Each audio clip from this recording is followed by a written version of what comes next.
बिस्मिल्लाहिर्रहमानिर्रहीम।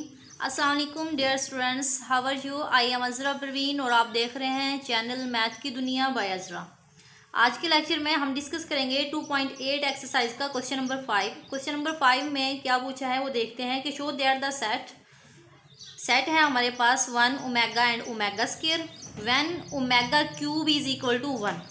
ये कहा हुआ है, कंडीशन दे दी है कि omega cube is equal to 1, जो कि हमें ऑलरेडी पता है कि omega cube is equal to 1 के इक्वल होता है। एंड अबिलियन ग्रुप हमने प्रूव करना है with respect to ordinary multiplication. इसके लिए हम एक टेबल बनाते हैं जिस तरह से हमने प्रीवियस लेक्चर में बनाया है।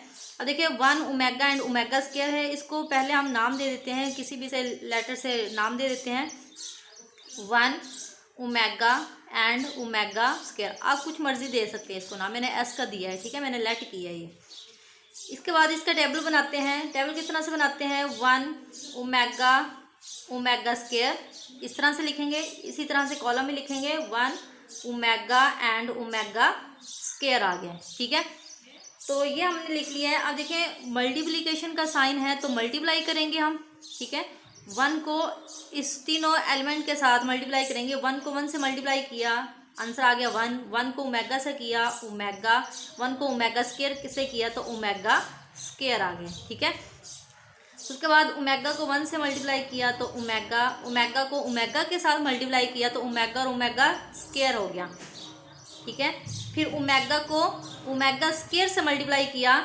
अब यहाँ पे देखते हैं, यहाँ पे लिख लेते हैं हम ओमेगा और ओमेगा स्क्वायर कितना हो गया?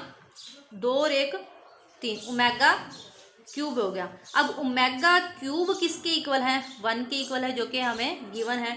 तो यहाँ पे मैं ओमेगा और ओमेगा स्क्वायर क्यूब बन गया, तो यहाँ पे मैं 1 लिख सकती हूँ, ठीक है।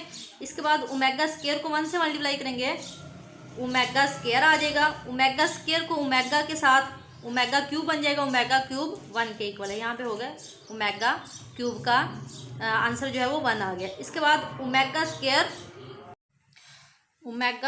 स्क्वायर है तो हम 2 और 2 ये 4 हो गया ना, पावर को मल्टीप्लाई में प्लस करते होते तो ओमेगा 4 बन गया। इसको हम लिख सकते हैं ओमेगा क्यूब और ओमेगा 1, ठीक है, वही 4 बन जाएगा।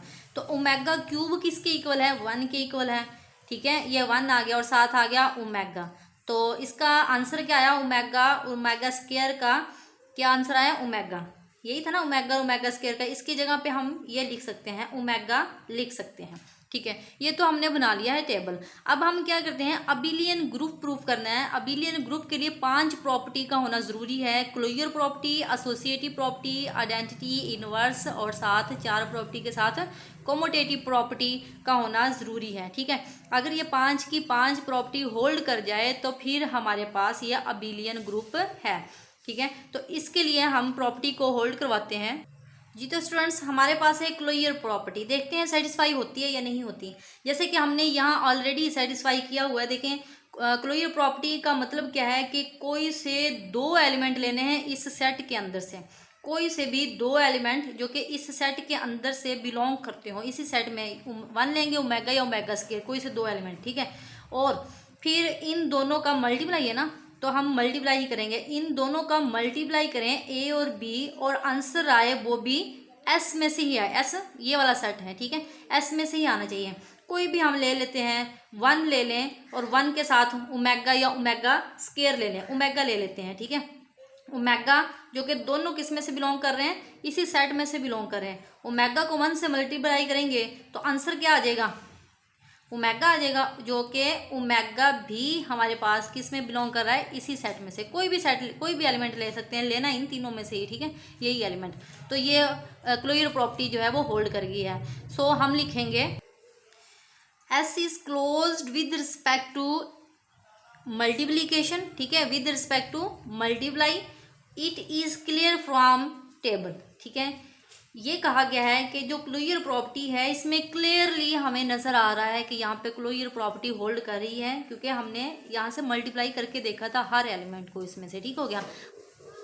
नेक्स्ट है हमारे पास एसोसिएटिव प्रॉपर्टी। एसोसिएटिव प्रॉपर्टी के लिए 3 एलिमेंट्स का होना ज़रूरी है, जो कि हम 3 एलिमेंट्स इसी सेट में से ले लेते हैं। और एसोसिएटिव प्रॉपर्टी हमारे पास ये वाली एसोसिएटिव प्रॉपर्टी होती है, ठीक है। हम 3 एलिमेंट्स ले लेते हैं। ए हमारे पास है 1 के और बी हम ले लेते हैं ओमेगा के, ठीक है। सी हम ले लेते हैं ओमेगा स्क्वायर के, क्योंकि मल्टीप्लिकेशन का टेबल है इसलिए हम मल्टीप्लाई के लिहाज से प्रॉपर्टी को होल्ड करवाएंगे ओमेगा से। अगर इसके बाद इसी तरह से हम ये वाली साइड ले लेते हैं 1 मल्टीप्लाई ओमेगा स्क्वायर हो गया। अब 1 को ओमेगा से मल्टीप्लाई करेंगे तो आंसर आएगा omega multiply by omega square. इसी तरह से 1 आ गया, ब्रैकेट्स वाले को पहले सोल्व करते होते हैं, तो ओमेगा और ओमेगा स्क्वायर कितना हो गया, क्यूब बन गया, ठीक है। ओमेगा और ओमेगा स्क्वायर मल्टीप्लाई है ना, तो पावरें आपस में क्या होगी, जमा हो जाएगी, ठीक है। तो ये बन गया है omega cube is equal to, omega cube को 1 से मल्टीप्लाई करेंगे तो ये भी हो गया है ओमेगा क्यूब। ओमेगा क्यूब की वैल्यूज क्या है, 1 है और 1, ठीक है। ये होगी एसोसिएटिव प्रॉपर्टी भी होल्ड कर गई है। नेक्स्ट हम करेंगे आइडेंटिटी प्रॉपर्टी। यहाँ आइडेंटिटी प्रॉपर्टी भी होल्ड करती है, सो यहाँ पे भी क्लियरली हमें नजर आ रहा है कि यहाँ पे आइडेंटिटी प्रॉपर्टी होल्ड कर रही है, क्योंकि जो हमारे पास एलिमेंट होता है, एक्चुअल एलिमेंट होता है, उसको हम 1 से मल्टीप्लाई करेंगे तो उसमें कोई फर्क नहीं पड़ेगा, वही डिजिट दोबारा हमारे पास आ जाएगा। जैसे कोई ओमेगा है, ओमेगा को 1 से मल्टीप्लाई करेंगे तो ओमेगा आ जाएगा, ओमेगा स्क्वायर को 1 से मल्टीप्लाई करेंगे तो ओमेगा स्क्वायर आ जाएगा। सो हमारे पास आइडेंटिटी एलिमेंट भी यहाँ पे होल्ड करता है। नेक्स्ट हम होल्ड करवाते हैं इनवर्स प्रॉपर्टी को। इनवर्स प्रॉपर्टी हम किस तरह से देखते हैं, यहाँ टेबल में हमारे पास गिवन है, ठीक है, जो कि हमने बनाया हुआ है। अब देखें आइडेंटिटी एलिमेंट 1 है, 1 यहाँ पे आइडेंटिटी एलिमेंट क्या है, 1 है ना, तो यहाँ पे आइडेंटिटी एलिमेंट होगा ना, वहाँ पे हम स्टॉप करेंगे और वहाँ के जो टॉप पे होगा ना उसको हम देखेंगे। अब देखिए 1 है, 1 का आइडेंटिटी एलिमेंट ये वाला है ना, इसके टॉप पे देखेंगे 1 है, 1 का इन्वर्स 1 आ रहा है। इसी तरह से ओमेगा है, ओमेगा क्या करेंगे, यहाँ पे लिख भी लेते हैं 1 का इन्वर्स इज इक्वल टू 1 है। अब ओमेगा है, ओमेगा में आइडेंटिटी एलिमेंट कहाँ पे आ रहा है, यहाँ पे आ रहा है, ठीक है। और इसके टॉप पे देखेंगे हम ओमेगा स्क्वायर है, तो ओमेगा का इन्वर्स जो है वो किसके इक्वल है, ओमेगा स्क्वायर के इक्वल है, ठीक है। इसी तरह से ओमेगा स्क्वायर देखेंगे, ओमेगा स्क्वायर का इन्वर्स वो किसके इक्वल होगा, ओमेगा स्क्वायर। अब इसमें देखें आइडेंटिटी एलिमेंट कहाँ पे है, यहाँ पे है, तो यहाँ पे जाएंगे, यहाँ पे स्टॉप करेंगे, स्टॉप करने के बाद इसके टॉप पे देखेंगे हम क्या आ रहा है, ओमेगा आ रहा है, ठीक है। ओमेगा स्क्वायर का इन्वर्स किसके इक्वल आ गया, ओमेगा आ गया। सो हमारे पास इन्वर्स प्रॉपर्टी भी होल्ड कर गई है। नेक्स्ट हम, क्योंकि अबेलियन ग्रुप प्रूफ कराना, यहाँ तो तक तो हो गया, 4 प्रॉपर्टी होल्ड कर गई, इसका मतलब है ग्रुप है। अब देखना ये है कि अबेलियन है या नहीं है। अबेलियन के लिए कौन सी प्रॉपर्टी होल्ड करवाना जरूरी है, कोमोटेटिव प्रॉपर्टी। कोमोटेटिव प्रॉपर्टी के लिए हमारे पास फर्स्ट पे तो ये देख लें कि मल्टीप्लाई है ना, तो A B is equal to B A, left और राइट इक्वल आना चाहिए। पहला तो ये देख लें। अगर इस तरह से नहीं देखना तो टेबल में देखें, जो रो में होगा वही कॉलम में होना चाहिए। देखें रो में क्या है, 1 ओमेगा स्क्वायर, यहाँ पे भी क्या है 1 ओमेगा स्क्वायर, ठीक है, एक जैसे हैं। अब देखिए डबल 1 है, 1 ओमेगा स्क्वायर, यहाँ पे भी 1 ओमेगा स्क्वायर, ठीक है, सेकंड रो सेकंड कॉलम। इसी तरह से थर्ड रो देखें, ओमेगा स्क्वायर 1 ओमेगा स्क्वायर 1, ये भी सेम है। तो फोर्थ देखें omega square 1 omega square 1 omega, ये एक जैसे हैं। सो यहाँ पे हम लिख देंगे कि कोमोटेटिव प्रॉपर्टी भी होल्ड कर गई है, क्योंकि रो और कॉलम एक जैसे हैं।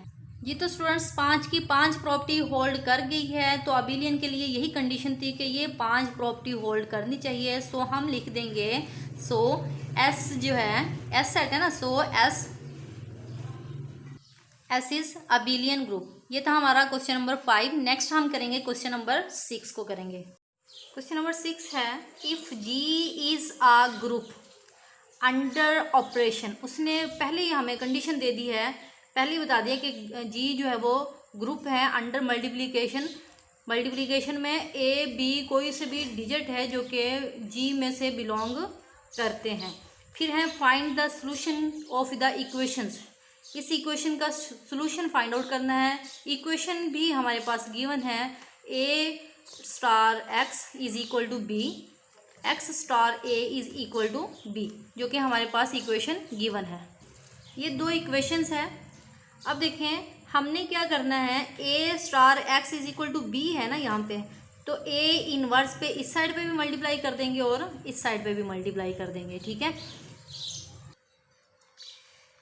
ए इनवर्स, ठीक है।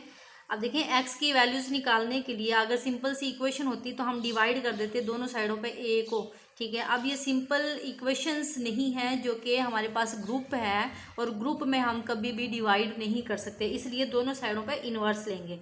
ए inverse star A star X is equal to A inverse B, ठीक है। दोनों साइडों पे इन्वर्स कर दिए हमने।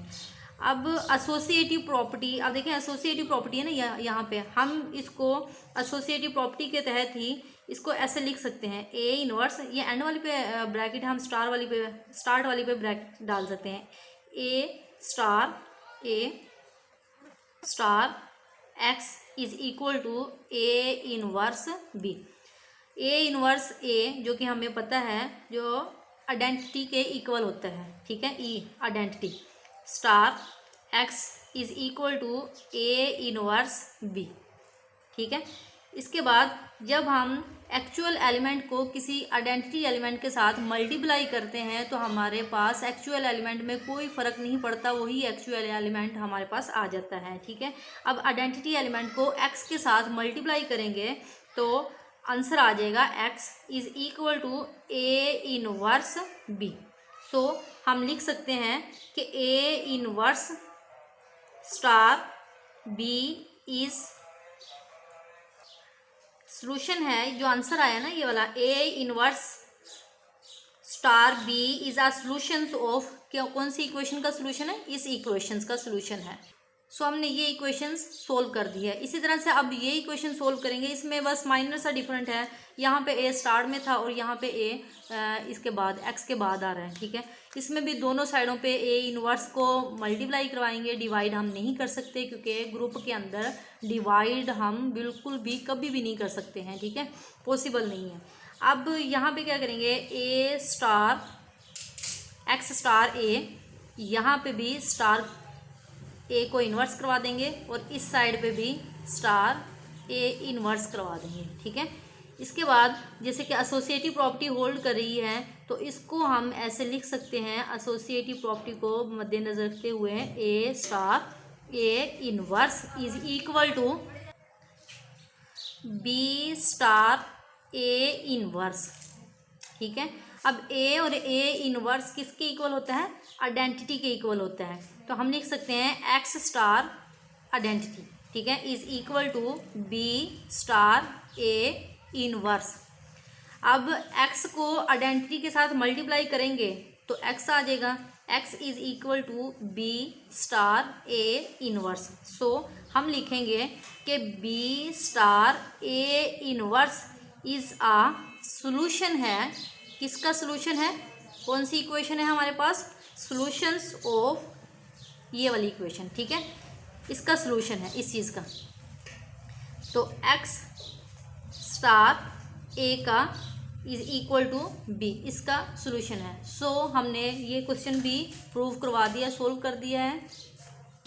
ये तो स्टूडेंट्स, अगर कोई कन्फ्यूजन हो तो प्लीज़ कमेंट सेक्शन में लाजमी पूछिएगा। अगर मेरी वीडियो पसंद आई हो तो प्लीज़ लाइक करें, सब्सक्राइब करें और साथ ही साथ बेल आइकन को भी क्लिक कर दें ताकि मेरे हर आने वाली वीडियो का नोटिफिकेशन आप तक पहुंचता रहे। थैंक्स फॉर वॉचिंग स्टूडेंट्स, अल्लाह हाफिज़।